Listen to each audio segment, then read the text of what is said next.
Mardi 23 mars 2021 et nous sommes à notre deuxième temps d'enseignement pour cette semaine. Le sous-thème que nous allons méditer dans la présence du Seigneur, c'est quelle est la religion qui conduit vraiment à Dieu? Quelle est la religion qui conduit vraiment à Dieu? Frères et sœurs dans le Seigneur, pendant que nous entrons déjà dans le vif de notre méditation, je nous exhorte à être attentionnés et disposés. Dans Jean au chapitre 1, le verset 14, la Bible dit que la parole de Dieu que nous méditons, que nous prêchons, que nous entendons, cette parole, elle est pleine de grâce et de vérité. La Bible dit la parole est pleine de grâce et de vérité. Pleine de grâce et de vérité. Qu'est-ce que cela veut dire? Lorsque la parole est prêchée, est enseignée, les grâces et les vérités sont diffusées, sont communiquées, sont transférées. Et la suite du verset dit que nous devons contempler sa gloire. Donc lorsque nous sommes ainsi à un temps de méditation, tout ce que nous avons à faire pour saisir le meilleur de ce que Dieu a à dire, c'est de nous disposer pour contempler la gloire de la parole de Dieu qui est pleine de grâce et de vérité. Notre sous-thème dit, quelle est la religion qui conduit vraiment à Dieu? Donc, pour ce que nous savons tous, à la base, c'est que toutes les religions étaient censées aider les hommes à les conduire vers Dieu, à les conduire à Dieu. Mais, de façon triste, nous constatons encore que ce n'est pas toutes les religions qui conduisent effectivement à Dieu.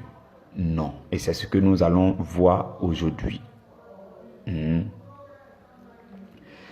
texte que nous allons lire, qui sera un de nos textes de base, c'est Jacques chapitre 1, le verset 27. Que dit ce verset?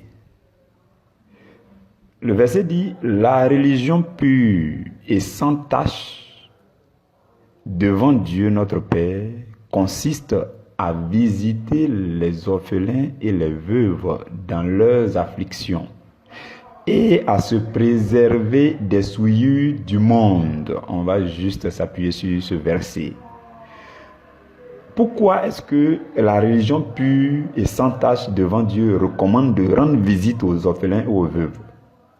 Pourquoi? Parce que il faut justement les aider à aller vers Dieu. Il faut justement les conduire à Dieu. Et il n'y a pas que les veuves et les orphelins, non. Mais ce verset, si vous regardez très bien ce verset, le verset concerne tous ceux qui sont dans les afflictions. Parce qu'il a dit visiter les orphelins et les veuves dans leurs afflictions. Maintenant, si quelqu'un n'est pas orphelin, qu'il n'est pas veuve et qu'il est dans l'affliction, est-ce que cela veut dire qu'on ne doit pas l'assister? Si, bien sûr, on doit l'assister, on doit lui rendre visite, on doit lui parler de Dieu, on doit lui annoncer le chemin qui mène à Dieu. Et la deuxième partie dit, à nous préserver des souillures du monde. Nous savons tous que l'ennemi est venu souiller le monde, il est venu polluer le monde avec le péché, et donc quiconque veut rentrer dans la sainteté de Dieu, dans le paradis de Dieu, doit faire ce qu'on appelle le travail de sanctification.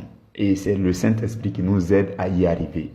Si nous en avons la volonté, vous comprenez? Donc ça, c'est un texte qui nous indique que tous ceux qui sont dans les afflictions de toute forme, Quelqu'un peut se porter bien physiquement, être en bonne santé physiquement, mais très affligé dans son âme, très affligé dans son esprit, très affligé dans ses pensées. Donc, tous ceux qui sont affligés, que ce soit les veuves, que ce soit les orphelins, tous ceux-là qui sont affligés, la religion pure et sans tache devant Dieu consiste à les conduire vers Dieu. Vous comprenez ça? J'espère que vous comprenez ça déjà bien. Maintenant, je veux poursuivre pour nous dire que la Bible est catégorique sur une chose. La Bible est catégorique vraiment que ce n'est que par Jésus qu'on a accès à la vie éternelle. Lorsque des chrétiens deviennent intellectuels, ou bien quand ils voyagent et puis ils vont dans un environnement étranger ou bien un environnement où les gens ne pratiquent pas Christ, il est exposé à changer de pensée à ce sujet. Pourtant, la Bible est claire là-dessus. Pourtant, la Bible est très claire là-dessus. Et ce n'est pas à contester. La seule personne qui conduit vraiment à Dieu, et c'est cette personne qu'il faut prêcher, peu importe la religion, les religions qui prêchent cette personne venue de Dieu qui s'appelle Jésus-Christ, c'est lui seul qui peut conduire à Dieu. Je veux que ce soit clair, peu importe l'endroit où vous vivez, peu importe ce que les gens font là-bas, sachez-le maintenant et commencez à leur dire que en fait, le seul chemin pour conduire à Dieu, au Dieu créateur, s'ils cherchent Dieu et ils veulent entrer dans le paradis de Dieu, dans la vie éternelle, avoir le salut éternel, il n'y a qu'un seul chemin. Ça, tout le monde ça ne doit pas faire l'objet de doute. Non. Aucun chrétien ne doit douter de cela. Il n'y a que Jésus pour conduire chaque homme à Dieu. Si vous laissez Jésus de côté, vous ne parviendrez pas à Dieu. Ce n'est pas possible. Il a dit dans Jean au chapitre 14 au verset 6, il dit « Je suis le chemin ». Il n'a pas dit « Je suis un chemin ». Il dit « Je suis le chemin, la vérité et la vie ». Et il termine par dire « Nul ne vient au Père que par moi ». Frères et sœurs, c'est une vérité fondamentale pour les chrétiens. Si un chrétien commence à perdre cette conscience ou bien commence à douter de ce genre de paroles, ça peut devenir compliqué, je vous le dis. Et c'est ça qui va vous pousser. C'est ça qui va vous pousser à aller dire aux gens qui sont autour de vous qu'il n'y a que Jésus pour avoir la vie éternelle. Si vous aimez les gens qui sont autour de vous, si vous les aimez vraiment, que vous les admirez, que vous, peu importe ce qu'ils font, peu importe leur état, peu importe leur situation sociale, que vous les voyez, que vous les aimez, frères et sœurs, gardez en vous la conviction selon laquelle qu'ils ne parviendront pas à Dieu que par Jésus qui est le chemin.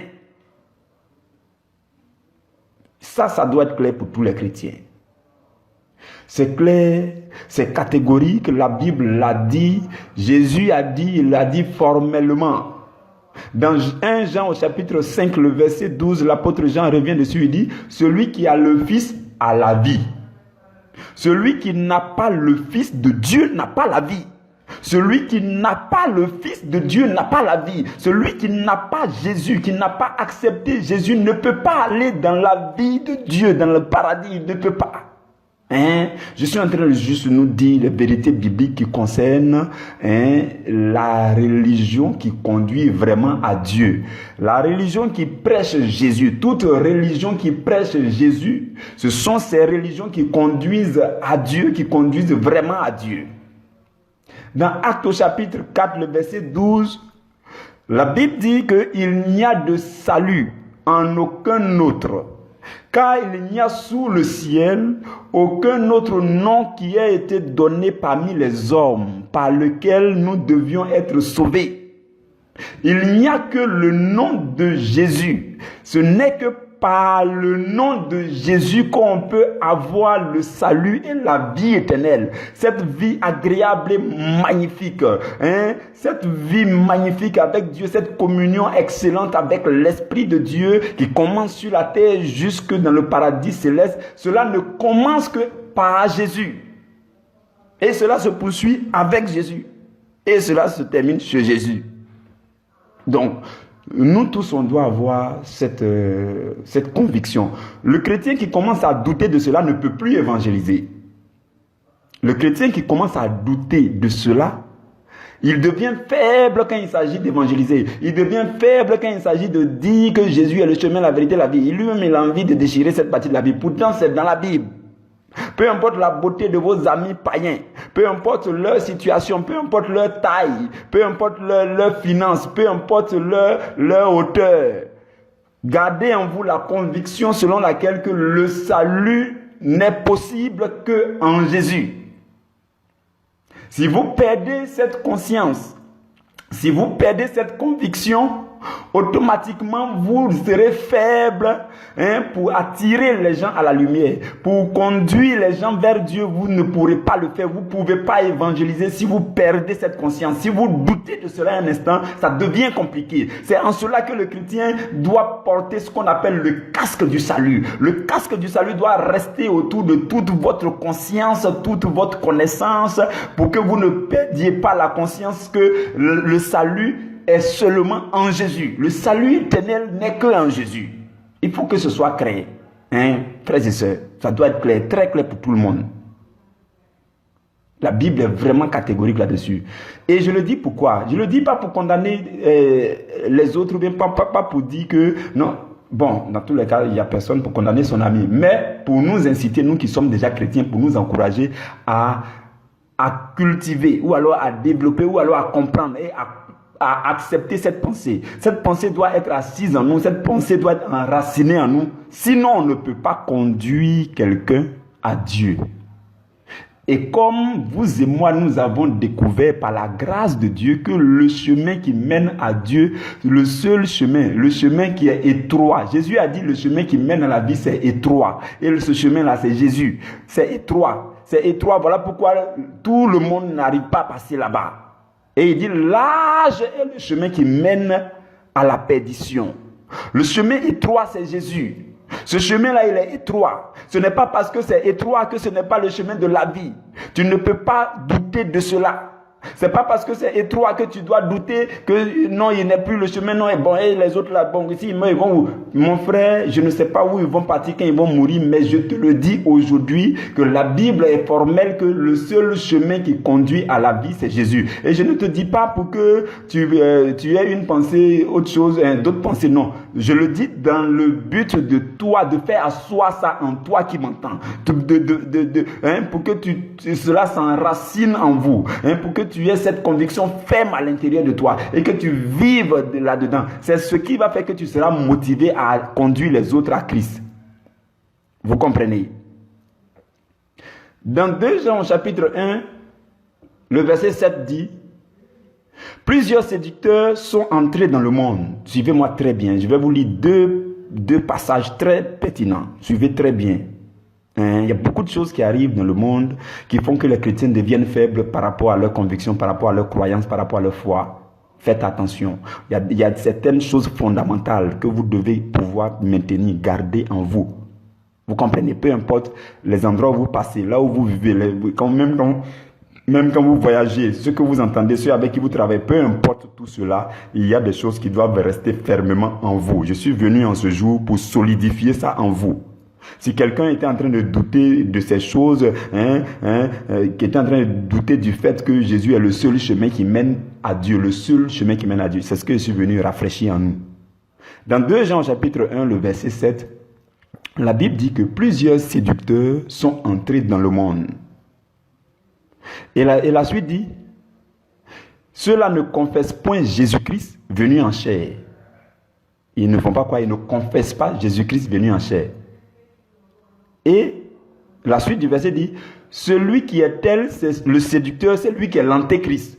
L'antichrist là, ça veut dire quelqu'un qui s'oppose à Christ, qui ne confesse pas Jésus, qui ne prêche pas Jésus venu en chair. Celui qui rejette Jésus, c'est ça qui est l'antichrist. Ne cherchez plus l'antichrist trop loin. L'antichrist est autour de vous.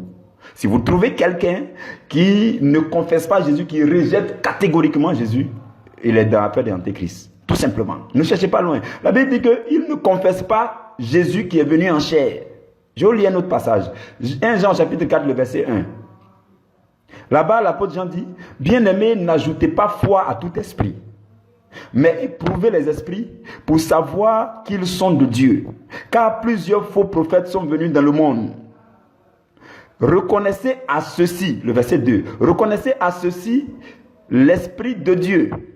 Tout esprit qui confesse Jésus-Christ venu en chair est de Dieu. » Tout esprit qui confesse Jésus-Christ venu en chair est de Dieu. Toute religion qui ne confesse pas Jésus-Christ venu en chair n'est pas de Dieu et ne peut pas conduire les hommes véritablement à Dieu. Le verset 3 dit, « Et tout esprit qui ne confesse pas Jésus n'est pas de Dieu. C'est celui de l'Antichrist. » Vous comprenez? Donc ça doit être clair pour le chrétien. Ce n'est pas pour que vous cherchiez à mettre une différence entre vous et puis les autres. Non, moi je suis précieux, non, moi je suis chrétien. Non, non, non, non. Je veux inciter en vous le désir d'attirer les autres à Christ.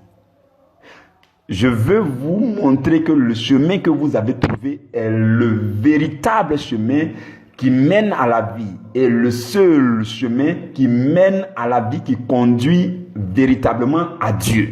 Et si vous trouvez un endroit où les gens ne confessent pas Jésus, les gens ne prêchent pas Jésus, les gens n'annoncent pas Jésus. Si vous trouvez cet endroit, sachez que ce n'est pas une religion qui conduit à Christ. Ce n'est pas une religion qui conduit à Dieu, plutôt. Ce n'est pas un endroit qui conduit à Dieu. Vous comprenez? Et il y en a nombreux parce que le chemin qui mène à la perdition est large. Vous me comprenez? Donc, comprenons ces choses tout simplement. Et pour nous qui avons découvert le chemin qui conduit à Dieu, le chemin qui est Jésus-Christ, et qui sommes poussés par cette conviction à aller attirer d'autres, à aller les aider à venir à Christ pour qu'ils soient conduits à Dieu.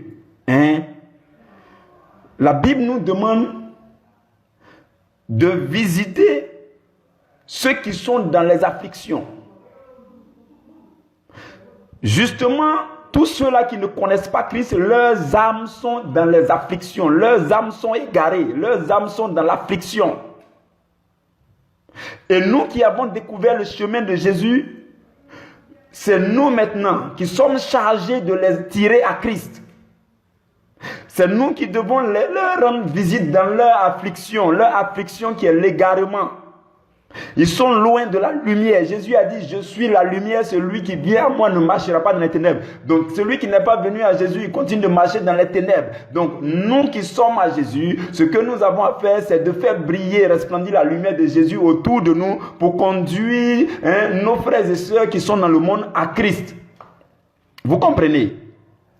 Donc, ceux qui sont dans les afflictions, on doit les visiter. Et la deuxième chose dont parle l'apôtre Jean, il dit, on doit se préserver des souillures du monde. Oui, tu ne peux pas dire que tu es chrétien et puis secrètement, discrètement, tu baignes dans la boue du péché. Oui, tu peux continuer à le faire. Si tu continues à le faire, j'estime que tu n'es pas encore éclairé. Mais dès lors que tu es éclairé, je suis convaincu que tu vas arrêter. C'est simple, la chose est simple. Si vous voyez quelqu'un en train de persister dans un péché, c'est simple. N'allez pas le brutaliser. Ça veut dire qu'il n'a pas encore découvert ce qu'il lui faut pour arrêter. Il n'a pas encore la conviction, il n'a pas encore la lumière qu'il lui faut. Vous comprenez? Donc ce que vous avez à faire, c'est de lui présenter la lumière avec la meilleure des manières.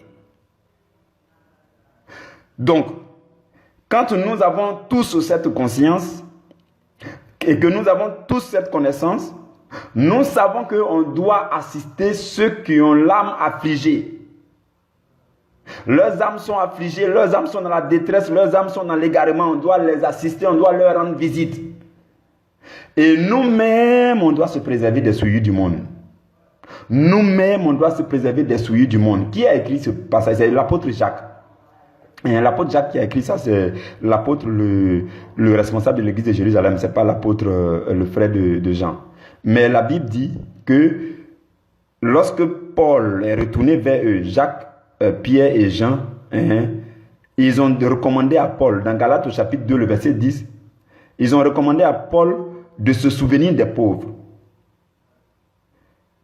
Et Paul dit, c'est ce que j'ai bien eu soin de faire jusqu'à présent. Donc Paul, pauvre en esprit, pauvre séparé de Dieu, pauvre qui est hors de la présence de Dieu, pauvre une âme qui est appauvrie, qui est dégradée, tout cela, l'apôtre Paul l'a considéré et il a commencé à prêcher l'évangile partout. À tel point qu'il a déclaré qu'il s'est fait l'honneur d'annoncer l'évangile là où l'évangile n'était même pas arrivé. Pourquoi? Parce qu'il était mu par le fait que les apôtres lui ont dit, toi, nouveau apôtre de Dieu là, il faut aller, et quand tu vas partir, il faut prendre soin des pauvres, souviens-toi des pauvres, visite les affligés. Et quand on disait visite les affligés et autres, c'est pas seulement affliger quelqu'un qui a besoin d'argent, non, c'est son âme qu'il faut regarder. Et c'est ce que l'apôtre Paul, c'est ce qui a poussé, qui a motivé l'apôtre Paul à prêcher l'évangile partout. À voyager, voyage pour prêcher l'évangile. Et c'est la même pensée qui doit nous animer. Et ce que je veux dire maintenant pour répondre à notre question, comme en réponse à notre sous-thème, le sous-thème dit quelle est la religion qui conduit vraiment à Dieu. La religion qui conduit vraiment à Dieu, c'est la religion chrétienne, tout court. La religion qui conduit vraiment à Dieu, au travers de tout ce que nous venons de dire. Tout ce que nous venons de dire, c'est suffisant. Jésus a dit, je suis le seul chemin qui mène à Dieu. Et il dit, celui qui n'a pas le Fils n'a pas la vie. Et la Bible déclare dans Actes 4, verset 12, il y a un seul nom par lequel les hommes peuvent être sauvés. Et même au temps de Jésus, les Juifs, dans le judaïsme, les gens disent qu'ils sont les fils d'Abraham, ceci, cela, et puis ils se vendent de cela. Jésus leur a dit, votre Abraham, là, avant qu'il soit, moi-même, je suis. Dans Jean chapitre 8 au verset 58. Il dit, en vérité, je vous le dis, avant qu'Abraham fût, moi je suis. Donc ça veut dire que Abraham, qu'on appelle le père de la foi, là, il y a un père de la foi. Il était avant Abraham. C'est lui qui conduit à Dieu. Tout cela et plusieurs autres versets, frères et sœurs, suffisent pour que vous compreniez que la religion, je n'ai pas dit une religion, la religion qui conduit à Christ, c'est la religion chrétienne. Pourquoi? Parce qu'elle confesse Christ. Parce qu'elle prêche Christ. Christ est venu en chair. Et à l'opposé, il y a l'antichrist qui ne prêche pas le Christ revenu en chair, qui rejette Christ, qui ne reconnaît pas Christ, qui n'acceptent pas Christ. Donc il y a la religion chrétienne et il y a les autres. Vous comprenez, ça je suis clair là-dessus et j'espère que vous êtes d'accord avec moi que c'est vraiment biblique et que nous devons le savoir, nous devons l'accepter. Je n'ai pas dit d'aller dire à votre voisin, toi là tu vas aller en enfer parce que tu es l'antichrist. Oh toi là, je ne suis pas en train de vous dire d'aller traiter tout le monde d'antichrist. Je suis en train de dire que nous devons être en joie parce que nous avons trouvé le chemin étroit. Nous sommes dans le chemin étroit. Mais alors nous devons être utile pour conduire les autres dans ce chemin étroit. Et nous ne devons pas perdre cette foi. Nous ne devons pas perdre cette conviction. La conviction selon laquelle il y a un seul chemin. Même s'il y a 1000 personnes autour de vous qui ne confessent pas Jésus, et que vous êtes le seul, je vous le dis aujourd'hui, restez ferme dans cette conviction. Le Jésus que vous avez accepté, c'est lui qui conduit à la vie véritable. C'est lui seul qui conduit à Dieu. Et la seule religion qui conduit à Dieu, c'est la religion chrétienne et toutes ses confessions confondues. Oui. Quand je dis la religion chrétienne, je parle de toutes les confessions confondues. J'espère que quelqu'un ne s'attendait pas à ce qu'il vient dire non, c'est catholique qui conduit à Dieu, c'est évangélique qui ne conduit pas à Dieu, c'est baptiste. J'espère que vous ne vous attendiez pas à ça quand vous avez vu le sous-thème. J'espère que vous ne vous attendiez pas à ça. Ce que je suis venu vous dire aujourd'hui, c'est que la religion chrétienne dans son ensemble, composée de toutes ces confessions, c'est la religion, cet ensemble-là qui conduit vraiment à Dieu. C'est ce que je suis venu nous dire. Quelqu'un s'attendait à ce qu'il vienne dire non, lui, son église ne conduit pas à Dieu, l'autre, son église conduit à Dieu. C'est pas ça. Toutes les églises, toute la religion, l'ensemble de la religion chrétienne, voici le chemin étroit. Voici le chemin étroit qui conduit à Dieu, qui conduit vraiment à Dieu. Pourquoi? Parce que eux tous, ils confessent Jésus venu en chair. Il vous donne déjà le minimum. Peu importe l'église où tu t'en vas, on te prêche Jésus, tu as déjà entendu au moins une seule prédication. On t'a appelé à naître de nouveau et puis tu es passé par la nouvelle naissance. Après ça, tu as reçu le Saint-Esprit. Et puis on t'a recommandé de prendre une Bible. C'est suffisant. C'est suffisant. En plus de ça, tu entends les enseignements. Ils ont trop fait pour toi, pour que tu marches dans le chemin qui mène vers Dieu. Il y a encore des chrétiens qui en veulent à leur pasteur, qui en veulent à leur prêtre, parce que tu vois l'homme de Dieu en train de faire ce qui ne confesse pas Dieu, tu le dénigres, tu dis des choses sur lui. Aujourd'hui, je suis venu te dire, en fait, il en a fait suffisamment pour te montrer le chemin. Toi-même marche dans ce chemin. Tu as une Bible, c'est suffisant. Tu es né de nouveau, tu as le Saint-Esprit, c'est suffisant pour que tu partes jusqu'à Dieu. Donc, arrêtons de mal parler des serviteurs. Je vous le dis en même temps. Au lieu de prier pour eux, au lieu de mal parler d'eux comme ça, il faut prier pour eux, tout simplement. Vous comprenez? Donc, je suis venu vous dire, l'ensemble des religions, l'ensemble des confessions chrétiennes mènent tous à Dieu. Pourquoi? Parce que n'importe quelle église, tu peux trouver le minimum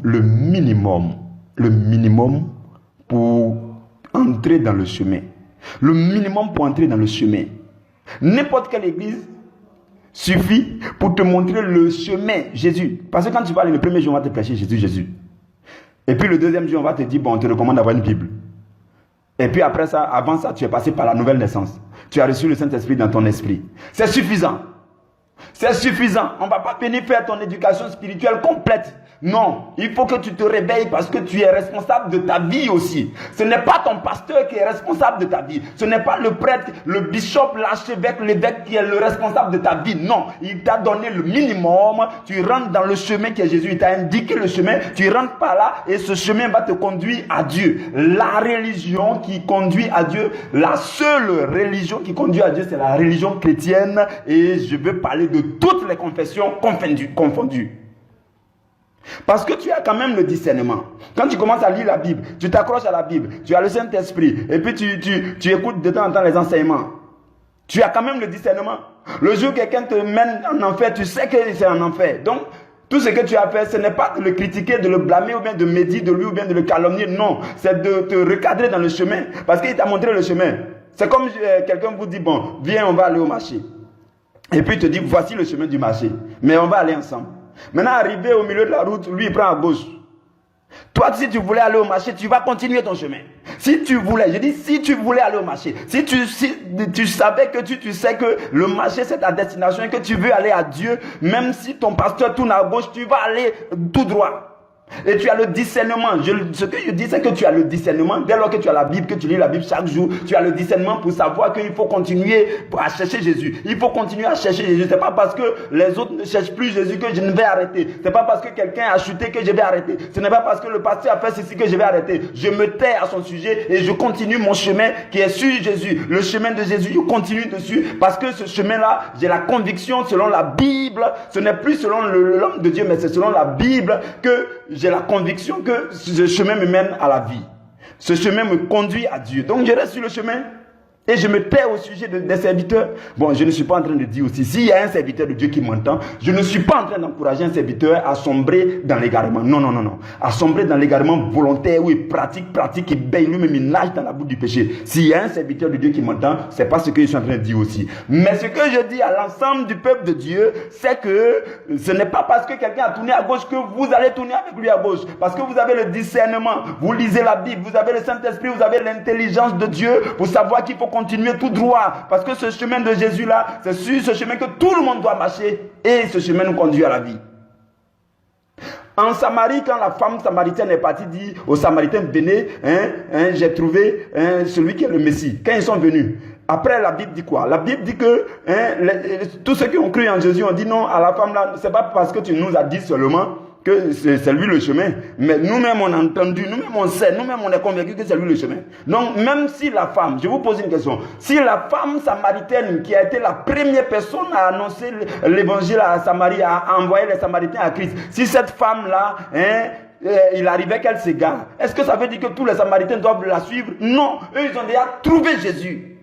Ils ont trouvé Jésus, ils disent à la femme, non, ce n'est plus parce que tu nous as dit quoi que ce soit, tu nous as montré le chemin, merci, gloire à Dieu, mais si tu veux, il faut aller à gauche, mais nous, on va sur le chemin qui est Jésus, parce que nous-mêmes, on l'a entendu, nous-mêmes, on l'a lu sa parole, nous-mêmes, on a médité la Bible, nous-mêmes, on le connaît, on a entendu ce que c'est lui, il a dit. Je continue tout droit. Maintenant, est-ce qu'ils vont aller critiquer la femme samaritaine partout? Ils vont aller faire vidéo sur les réseaux sociaux pour critiquer tel pasteur, pour critiquer tel homme de Dieu. Est-ce qu'ils vont le faire? Non, ils vont suivre, ils vont se contenter de suivre le chemin qui est Jésus. C'est ce que je suis venu vous dire aujourd'hui. Donc, toutes les confessions chrétiennes confondues, c'est suffisant pour conduire à Dieu. C'est l'ensemble de la vraie religion qui conduit à Dieu. Vous comprenez ce que je dis? N'oubliez pas que moi, le Seigneur m'a appelé pour prêcher aussi l'unité dans le corps du Christ. Donc, j'espère que quelqu'un ne s'attendait pas à ce qu'il vienne critiquer une église. Non, non, non, ça ne va pas marcher comme ça ici. Non, non, non, ça ne marchera pas comme ça. Si tu avais des paroles bizarres au sujet d'un serviteur, d'un chrétien, je te dis arrête en même temps. Arrête parce que tu penses qu'ils sont égarés, mais toi-même en pensant comme ça, tu es égaré. Tu es plus égaré que eux, je te le dis. Parce que la Bible dit, qui es-tu toi pour critiquer ou alors pour juger le serviteur d'autrui? Donc tu arrêtes en même temps. Si le chemin que nous tous, les églises nous ont indiqué, le chemin que les églises, les communautés nous ont indiqué, c'est le chemin de Jésus. Contente-toi de marcher sur ce chemin. Tu as ta Bible à la maison, lui il a sa Bible. S'il ne lit pas sa Bible, ça ne veut pas dire que toi tu dois arrêter de lire ta Bible. Tu lis ta Bible et Dieu t'éclaire, tu continues de marcher sur ce chemin. De telle sorte que tu auras le discernement. Demain après demain, si quelqu'un te dit tournons à gauche, tu dis non, le chemin là je marche dessus. Tournons à droite, tu dis non, moi je vais tout droit parce que c'est le chemin qui est là. Ainsi de suite. Donc les églises nous ont fourni le minimum pour que nous partions jusqu'à Dieu. Frères et sœurs, prenons nos responsabilités et arrêtons de nous comporter comme des bébés. Ce n'est pas le berger qui est responsable de ta vie. Ce n'est pas le pasteur qui est responsable de ta vie. Vous avez compris. J'espère que vous avez très bien compris mon langage. C'est ce que je dis m'envoyer pour prêcher la foi, l'amour et puis l'unité dans le corps du Christ. C'est ça que je prêche. Donc, ne comptez pas sur moi pour que je vous dise un jour que telle religion a fait ceci, telle congrégation chrétienne a fait ceci. Eux tous, ils sont suffisants pour te conduire à Dieu. Et c'est le plus important. Toi maintenant, tu prends le relais. Tu saisis la chose. Tu prends tes responsabilités. Tu prends ta Bible et puis tu sais ça contre ton cœur. Et puis tu lèves la main vers Dieu. Tu dis, oh Saint-Esprit, viens m'aider. J'ai trouvé le chemin. Viens m'aider à marcher sur ce chemin. Même si telle personne tourne à gauche, j'irai tout droit sur ce chemin. Même si telle personne tourne à droite, j'irai tout droit sur ce chemin. Voici le travail des églises. Les églises ne sont pas venues pour être conscients à votre place. Ta conscience même doit faire son travail. Vous comprenez, frères et sœurs? Donc, ce que je veux dire aujourd'hui, c'est que toutes les églises sont la religion qui conduit vraiment à Dieu. L'ensemble de toutes les églises. Peu importe. Maintenant, quand vous avez le discernement, le jour où on dit tourne à gauche, tu vas dire non, je vais tout droit parce que je suis sur le chemin de Jésus. Ça t'appartient maintenant de le faire. De telle sorte que vous serez plus responsable. Vous allez vous sentir responsable de votre destinée, de votre salut. Et vous n'allez pas murmurer pour dire c'est le prêtre là qui a fait que et qui fait que je suis en train d'être égaré. Ça c'est de l'enfantillage spirituel. Nous devons arrêter, prenons nos responsabilités, soyons conscients que notre âme doit être sauvée. Dès lors que quelqu'un nous a montré le chemin de Jésus, on marche sur ce chemin. Si ce quelqu'un continue de marcher sur ce chemin, on marche après lui, on marche avec lui. Mais si demain après demain, on voit qu'il est en train de partir à gauche ou bien à droite, on dit pardon, viens, on va continuer sur ce chemin parce que tu m'as déjà montré ce chemin, je sais que c'est le vrai chemin et je vais rester sur ce chemin. Parce que ce chemin me conduit à Dieu. Vous comprenez? Donc, je vais m'arrêter là aujourd'hui. Et je voulais parler de quelque chose d'un peu pertinent. C'est vrai qu'aujourd'hui, je ne vais pas parler de ça dans les détails. Cette vision que le Seigneur nous a confiée, je suis sûr que cette question est toujours dans l'esprit des gens. Les gens se demandent, mais quand le berger va commencer dans les pays là, il va commencer en tant que comment? En tant que sous l'église catholique, communauté catholique, ou bien sous l'église évangélique, sous quoi. Je suis venu prêcher l'unité du corps de Christ. Je sais que vous avez cette question dans vos esprits. Mais la réponse viendra du Seigneur. Et ça va vous satisfaire parce que c'est Dieu qui a ordonné cette affaire. Que tu sois catholique, que tu sois évangélique, que tu sois baptiste, que tu sois quoi. En tout cas, il suffit que tu sois chrétien. Ce que Dieu a ordonné ici, là, Dieu aussi connaît comment sera la suite pour que tout le monde, peu importe ta confession religieuse, peu importe ton bord, tu sois concerné par le message qui est prêché ici. Parce que c'est l'unité dans le corps du Christ. La foi, l'amour, dans l'unité du corps du Christ. C'est ce que nous prêchons ici. Et nous allons prêcher jusqu'au bout. Vous comprenez? Nous allons prêcher selon ce que Dieu va indiquer. Si on doit s'installer dans un pays, on va s'installer selon l'ordre de Dieu. On va s'installer selon l'ordre de Dieu. Mais ce sont des choses, ce n'est pas maintenant que vous allez voir ça. Hein. Ça c'est, pour l'instant, c'est entre moi et le Seigneur. Voilà, c'est comme ça que ça se passe d'ailleurs. Que Dieu vous bénisse. Un moment opportun viendra où vous découvrirez aussi ce que le Seigneur me fait découvrir. Et au fur et à mesure, on va avancer. Tous ceux qui voudront avancer avec nous, on va avancer. Parce que nous, priorité à l'évangile, nous avons trouvé le chemin. Il s'appelle Jésus. Il est la vie, il est la vérité. Nous demeurons sur ce chemin. Nous irons parce que ce chemin mène à la vie éternelle. Que Dieu vous garde et que Dieu vous bénisse. Nous nous retrouverons demain à la première heure. Et notre sous-thème de demain, c'est quelle est la monnaie qui peut tout acheter? Waouh, ça encore, ça donne à réfléchir. Quelle est la monnaie qui peut tout acheter? La monnaie qui peut tout acheter. Vous qui aimez l'argent, demain, on va parler de ça. Que Dieu vous garde, que Dieu vous bénisse. Au nom de Jésus. Amen.